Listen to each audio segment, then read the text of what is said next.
por estar acá todos, por compartir esta tarde en esta mesa de lujo que tenemos para presentar Aspirinas y Caramelos de Luciano Olivera. La charla la va a coordinar Viviana Ricciardi, tenemos a Eduardo Sacheri, a Claudia Piñeiro. La verdad es que es un placer para nosotros presentar este libro que nos costó mucho y muchas peleas con Luciano, pero terminó en una cosa muy linda, que se lee con muchísima emoción y que retrata la vida cotidiana de muchos de nuestra generación, donde nos podemos encontrar con escenas muy cotidianas, las galletitas, las series, nuestros padres, nuestras familias, luego nuestros hijos. La verdad es que fue un placer trabajar con Luciano, así que le agradezco mucho y le agradezco mucho también a todos los que participan de la mesa. Gracias por estar acá y les dejo disfrutar. Coordinar esta charla un poco me van ayudando ustedes a medida que les va apareciendo. En principio, por supuesto, agradecer a Luciano la oportunidad de coordinarla y de participar de esta situación tan grata. Luciano comenzó con Aspirinas y Caramelos, primero en un formato que fue blog, luego en otro formato que fue un libro, y luego Aspirinas y Caramelos con este segundo libro que viene recargado con mayor emoción, de acuerdo por lo menos a la mirada subjetiva de esta lectora. Me gustaría que vos, Luciano, cuentes de qué manera evolucionó primero, ¿no? El blog al que hoy tenemos en las manos y estamos presentando.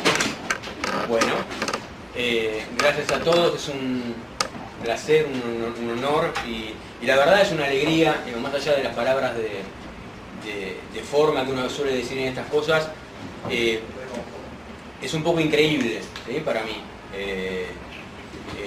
estar en este lugar con este libro adelante, en un sello de esos sellos que uno admira toda la vida, con Claudia y con Eduardo, que no sé, es difícil pensar por ahí si uno puede juntar en un lugar a dos personas que interpreten el momento literario de Argentina de un modo tan correcto y exitoso, las dos cosas, ¿no? Porque se puede ser exitoso sin ser, correcto no sé si es la palabra, pero en todo caso talentoso y exitoso. Así que el placer y el agradecimiento es enorme. Acá está lleno de gente amiga que vino en un día difícil, de lluvia, de tránsito, y que muchos de ustedes estuvieron en la primera presentación. Y la verdad que estén en la segunda, los que estuvieron en la primera, es un doble agradecimiento.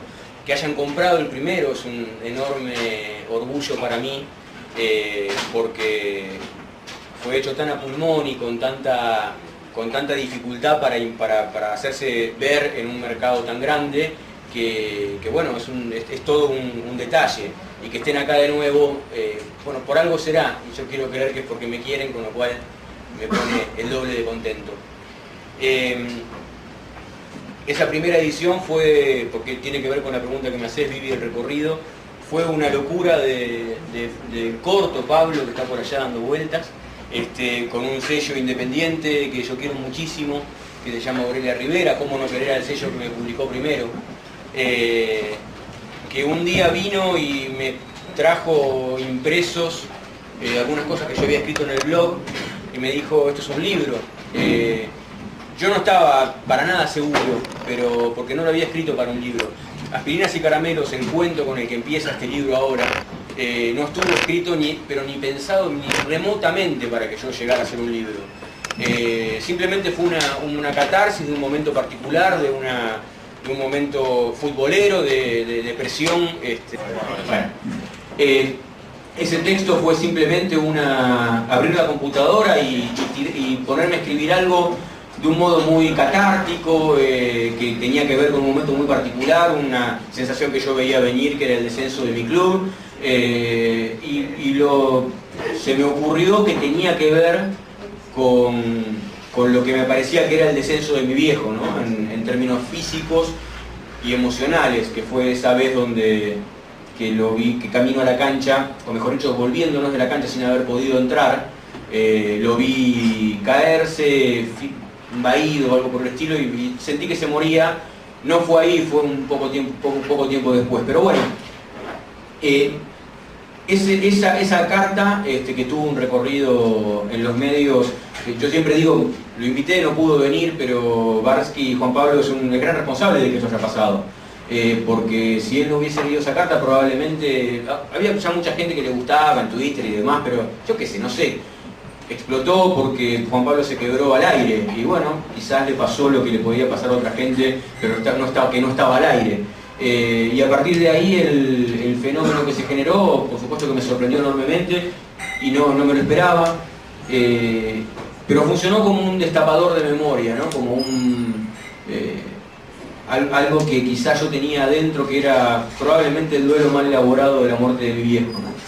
Y a partir de ahí empecé a escribir, pero notitas, acordándome una cosa, que el día que casi nos ganamos el PRO, del día que Meteoro tal cosa, y así fui generando una especie de pequeño sumario, que luego fui volcando en algunas que fueron al blog, en otras que ya no. Y cuando Pablo vino con la idea del corto de hacer el libro, dije, bueno, ahora vamos a tomarnos un poco más en serio a ver qué pasa.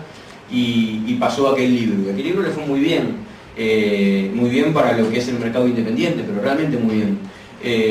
Y cuando luego de eso, Planeta, el nombre de Nacho Iraola, Mercedes Huiraldes, Paula Lucantis, y todo el equipo, me llamaron para ver qué hacer, que si me parecía, y la verdad que el orgullo fue absoluto, yo realmente no me lo esperaba. Ese es el recorrido, y además hoy este libro, porque el recorrido siguió hasta un libro que quizás cuando uno tiene una primera edición, si queda ahí, bueno, es como casi siempre pasa, que uno ve y dice, yo esto lo hubiera cambiado, esto no funcionó como yo esperaba, más allá de lo lindo que me parecía igual, ¿no? de la conformidad enorme que tenía. Y Tusquets, en la mano de Paola y en la mano de Gaby Fabricant, hicieron un trabajo maravilloso. Yo creo que yo hoy lo miro y me cuesta un poco más reconocerme a mí incluso.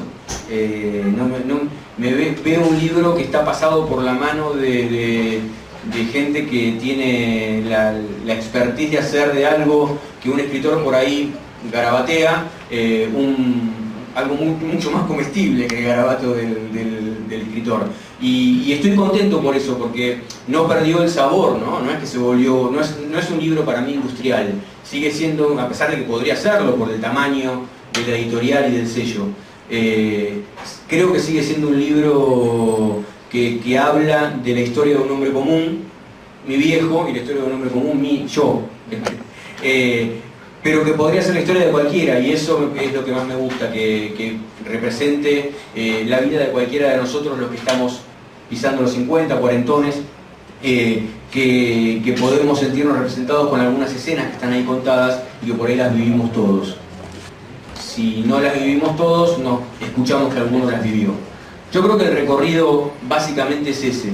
Tiene más textos, ¿no? Tiene más textos, nos propusimos ampliarlo. Tiene bastante más textos y tiene, si se quiere, una parte especial que se llama Desnudo Total, que, bueno, si quiere lo protagonizo, pero fue fuerte porque el primer libro, la primera edición, yo estaba bajo un impacto emocional fuerte y creo que en cierto punto busqué o necesité una mirada muy edulcorada de la vida que había vivido hasta acá. Y cuando fue la segunda edición, ese momento era otro ya.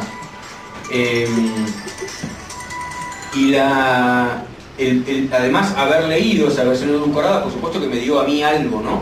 Y probablemente lo que me dio fue la necesidad de cierta compensación con ese péndulo que se había ido quizás para un lado y había ocultado de algún modo otro. Entonces aparecen en esta segunda parte o en esta reedición algunos textos que me costó escribir, que tuve que dejar, yo dije por ahí en el prólogo, creo, el edulcorante bien lejos, porque son un poco más fuertes, quizás cuentan algunas partes de la vida que fueron duras, y que cuando me confronté frente a esos textos, no les voy a mentir, sufrí.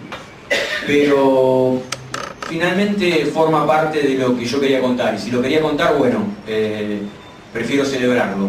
Así que sí, tiene más material y sigue siendo Panchito aquel chico que fui. En lo posible en un tono no biográfico, en el sentido de que a quién le importa la vida de Panchito, ¿no? Sino que quizás lo que pueda llegar a importar es sentirnos representados como les decía antes, en esa sensación de una generación que vivimos, quizás una de las últimas generaciones que vivió en conjunto sensaciones conjuntas.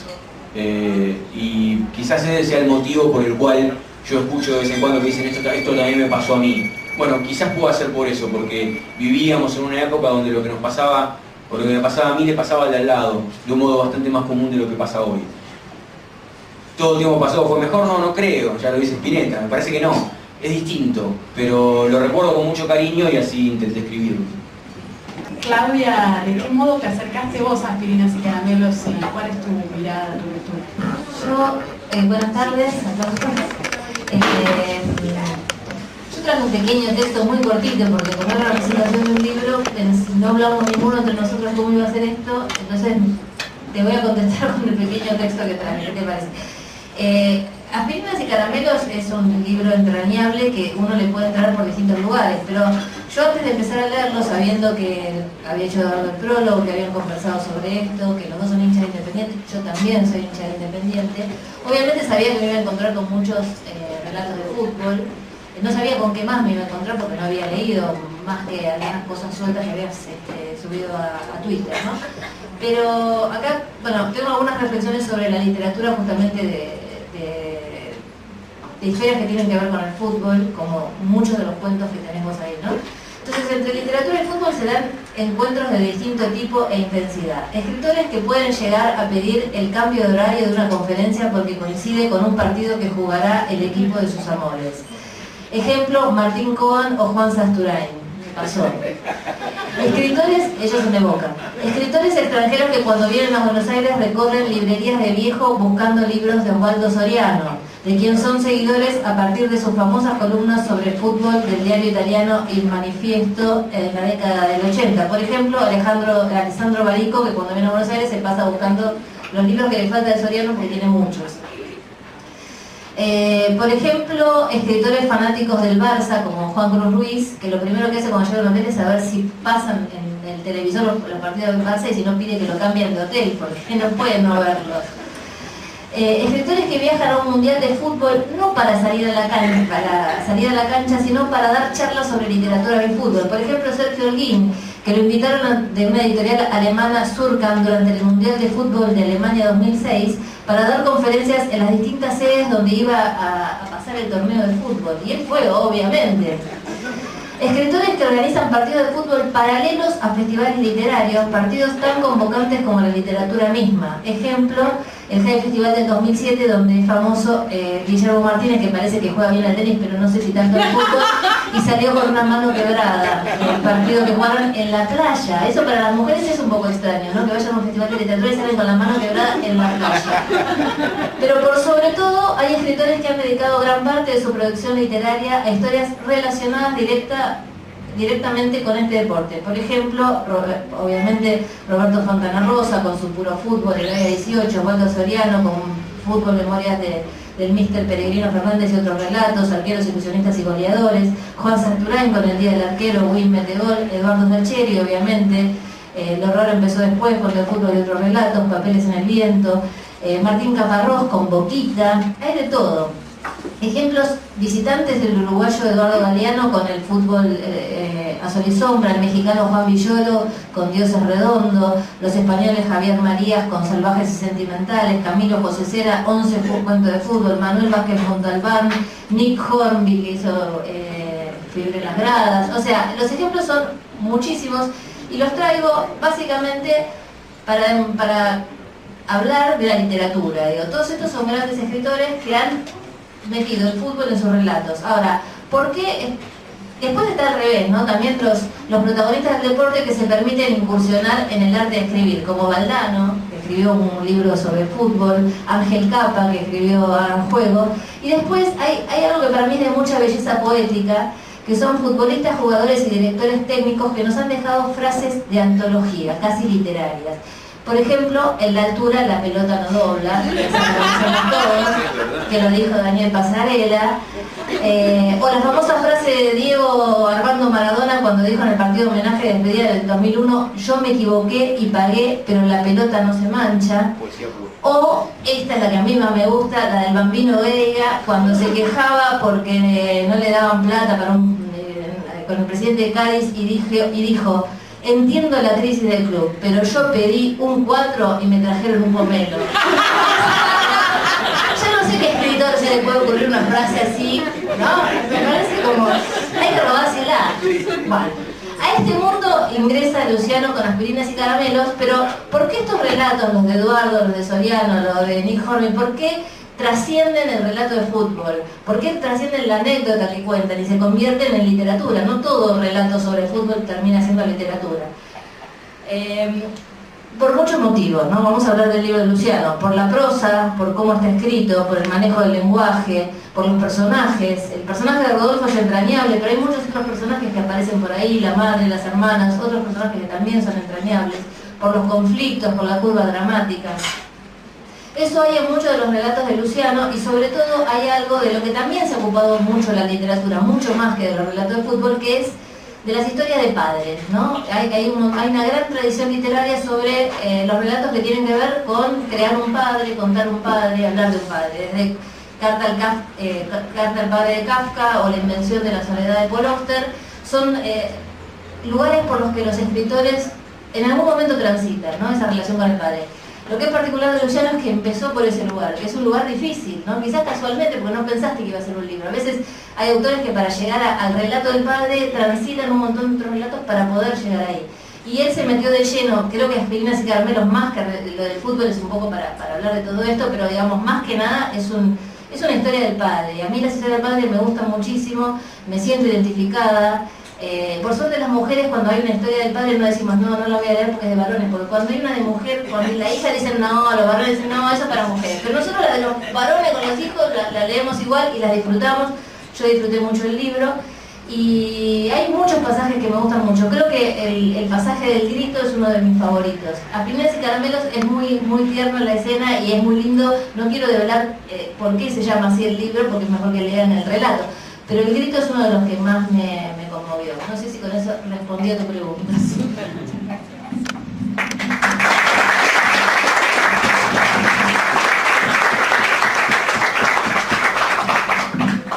Eduardo, debo confesarte antes de decirte esto que la única no hincha independiente de la mesa soy yo. No, y con agravantes. Tengo un agravante, soy de Racing.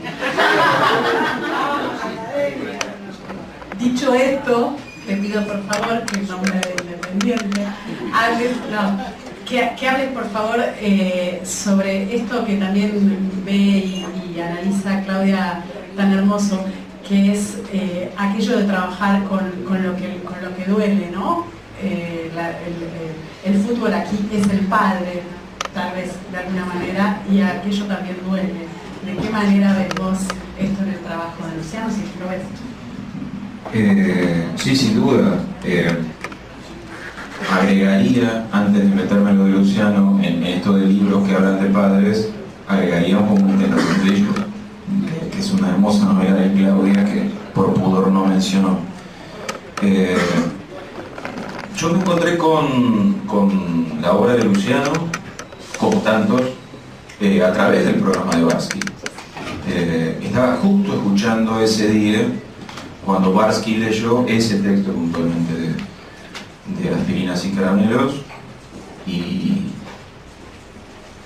me hizo bien escucharlo en un momento tristísimo para los hinchas Independientes, que era un momento de agonía, de preparación, de vísperas todavía, pero donde ya era muy evidente cómo iban a terminar las cosas.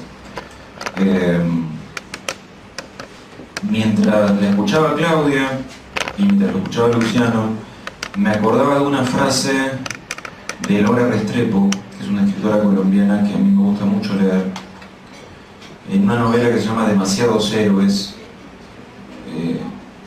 Dice: pasado que no ha sido amansado con palabras no es pasado, no es memoria, es acechanza.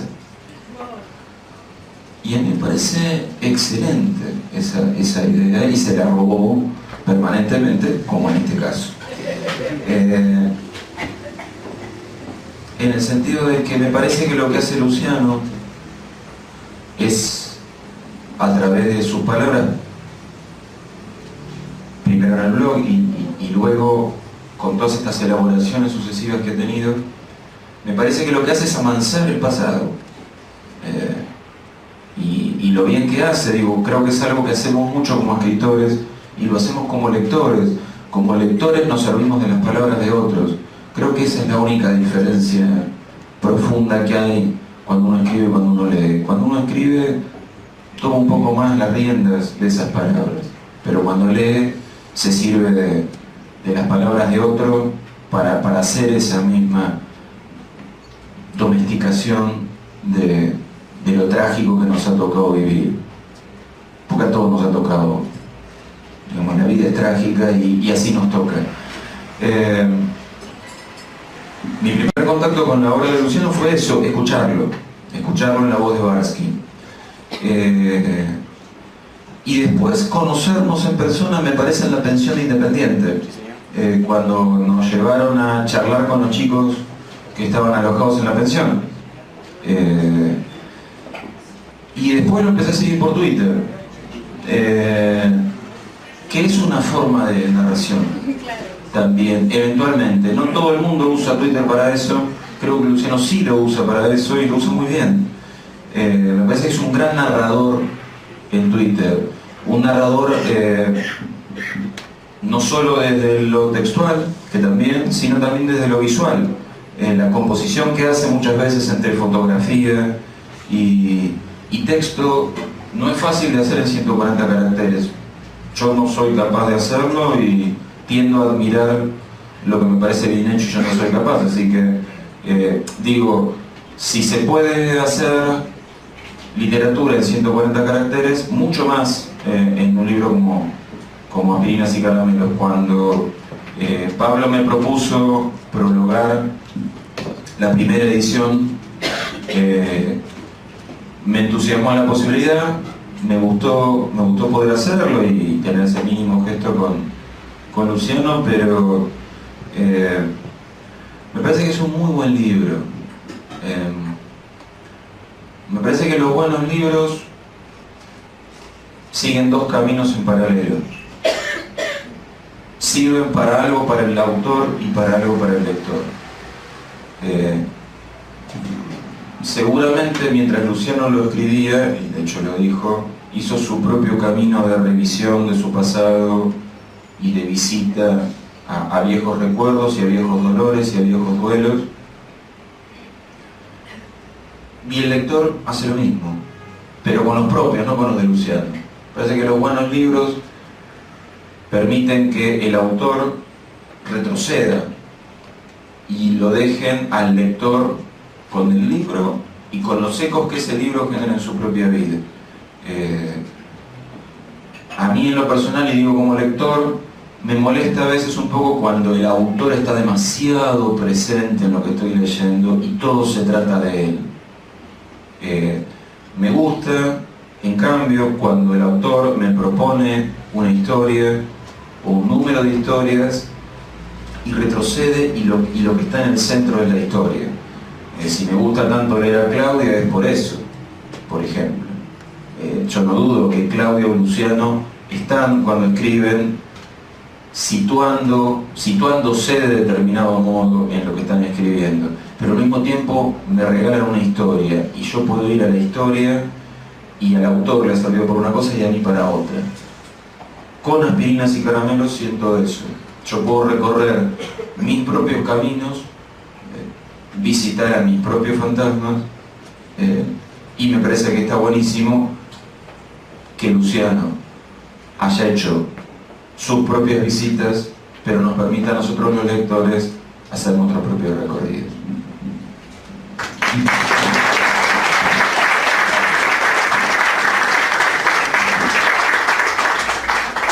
Tomando un poco tu reflexión, Eduardo.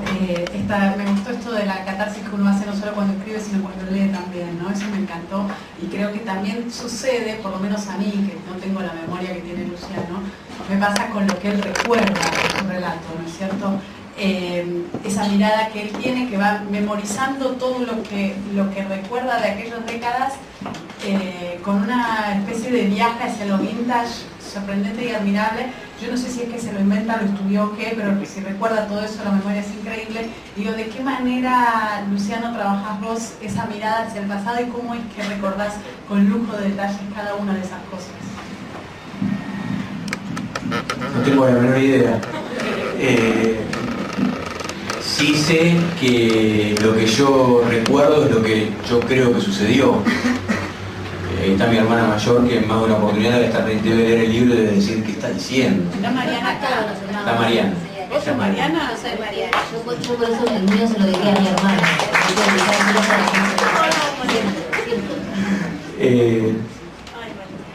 En todo caso, la principal censora de esta historia podría ser Mariana, porque es la testigo de que lo que yo estoy contando vaya a saber qué.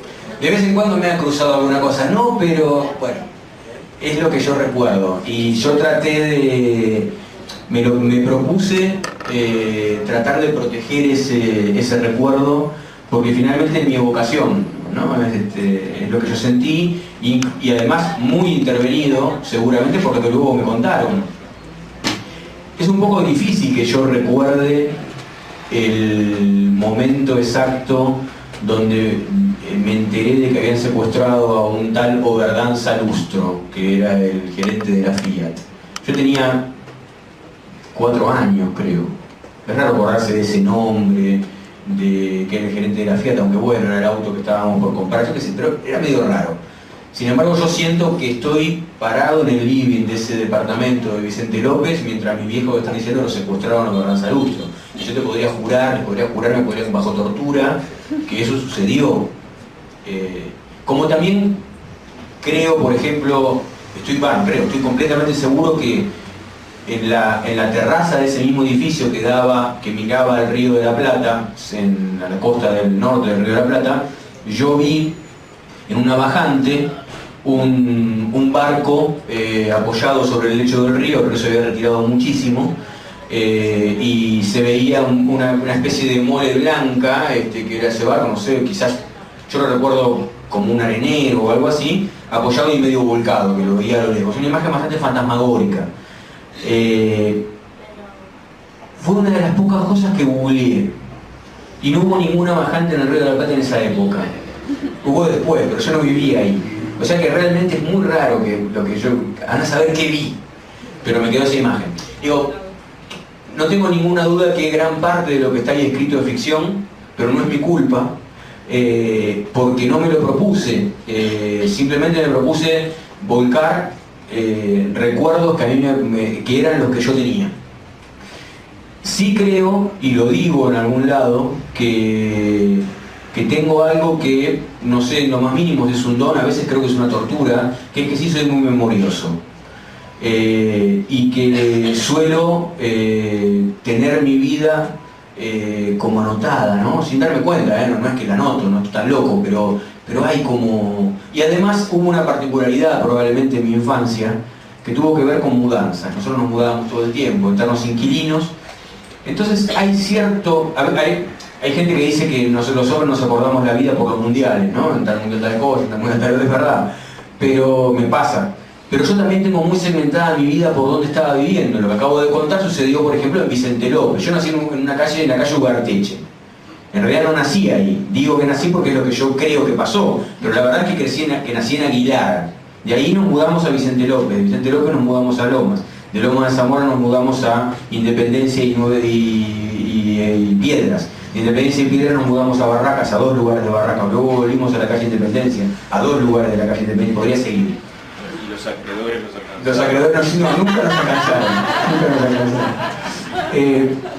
La realidad es que mi vida, en cierto punto, no era tan difícil para mí de ir segmentándola en esas eternas mudanzas. Éramos una familia nómade. Y yo recuerdo entonces, esto pasó en tal lado, esto pasó en tal otro. Lo vivía con angustia, no era una cosa tan agradable. Pero hoy, en todo caso, la recompensa de eso es que tengo cierta posibilidad para decir dónde pasaron las cosas, qué luz había en ese lugar, qué colectivo pasaba por esa esquina, qué hacía yo en la plaza de ese barrio y no en otra, o yendo a ese colegio y no a otro.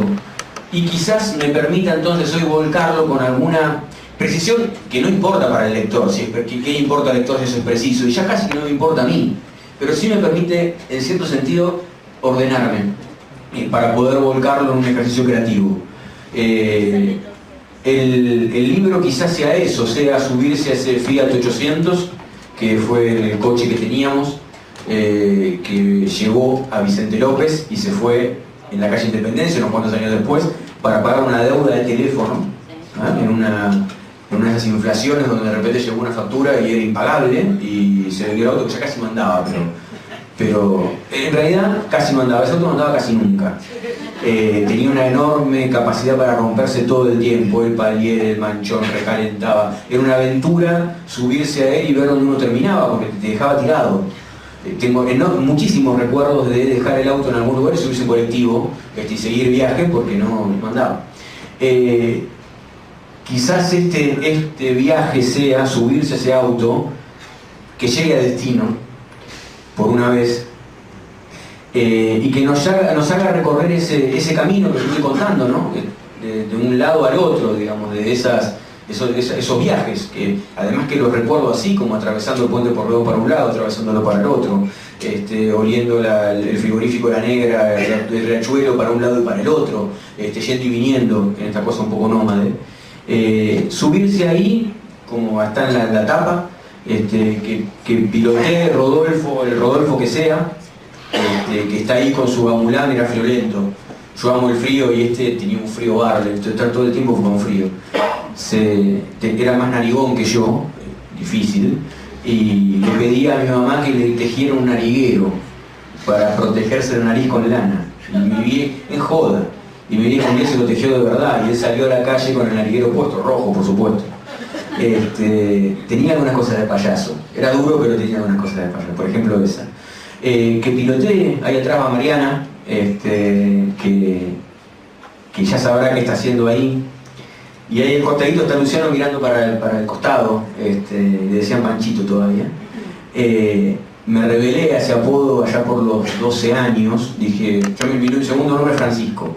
Y en mi familia había una tía, Melucha, que es bastante protagonista de esta historia también, que le ponía apodo a todo el mundo, no soportaba que no tuviéramos apodos. Y Luciano no había un apodo, después ahora todo el mundo me dice Lucho, pero en esa época Luciano no tenía. Y entonces Luciano, Francisco, Paco, Panchito, quedó Pancho, quedó Panchito. Y yo por allá a los 11, 12 años resolví que me daba vergüenza que me dijeran Panchito. Entonces no contesté más. Por supuesto que toda la familia estaba completamente acostumbrada a decirme Panchito, o Pancho. Entonces era Pancho me traes y yo, o Pancho me ayuda, nada, no. Era como si la abrieran a la pared. Excepto un tío abuelo, que yo sentía como mi abuelo aún, que ya tenía supongo Alzheimer, y entonces no se podía acordar, era el único que le permitía y le contestaba, el resto nada. De ese modo fui borrando la existencia del Panchito y haciendo nacer a Luciano, que casi nadie me decía. O en el colegio en esa época que te decían Olivera, ¿no? Porque te usaban, te decían apodo, te decían por el apellido, pero era Oli, Olivera, Oli. Panchito volvió, no había por qué esconderlo, está ahí escrito. Y ahí está, digo, mirando para el costado, no, un poco para abajo, con la mirada un poco torva que conservé toda la vida. Vaya a saber qué, falta María, que es la menor, y Claudia mencionaba el grito es por María, fue el grito más espantoso que escuché alguna vez en mi vida, porque cuando le contamos que mi viejo murió. No sé si es el día de hoy que puedo tolerar ese recuerdo y sentir que puede haber un dolor tan grande. Tenía 4 años María.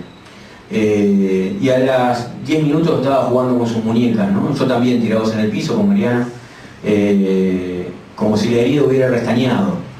Bueno, tarda mucho más la herida en restañar, soy protagonista de eso.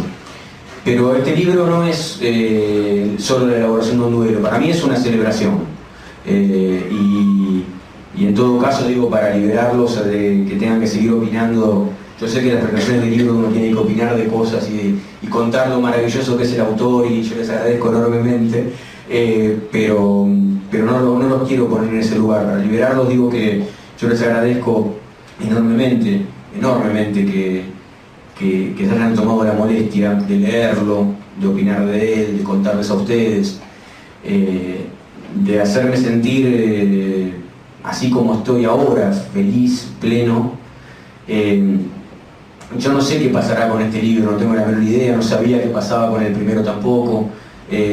Sí sé que voy a seguir escribiendo, que me gustó lo que ustedes me devuelven cuando me leen, y que me parece que son esos capitales que uno tiene en la mente, en la memoria, en la mano, y que a veces juega yo me la pasé jugándolo toda mi vida para otras cosas, para mi trabajo, lo sigo haciendo, y encantado de la vida. Pero hay una parte un poco egoísta que requiere alguna recompensa, y el escritor, ustedes que realmente lo son, lo saben, se sienta frente a su texto, se entrega por entero, y no espera nada más a cambio que salga y tenga su recorrido, y que sea lo que Dios quiera. Que sea lo que Dios quiera para Aspirinas y Caramelos. En el cielo de los ateos, Rodolfo estará diciendo, ¿por qué Dios? Porque somos así. Y que alguna vez esta comunión que tenemos acá pueda ser como hoy una especie de pequeña misa de devolución, de intercambio y de amor, porque la verdad que de verdad siento que si están acá y les gusta este libro es porque entonces se habrán enamorado de alguna de esas partes, de algunas de esas historias, de algunas de esas cositas, y yo me voy enamorando cada vez más de que eso suceda, y es algo, quizá no haya nada más lindo que el amor, ¿no? Y que bueno, muchísimas gracias.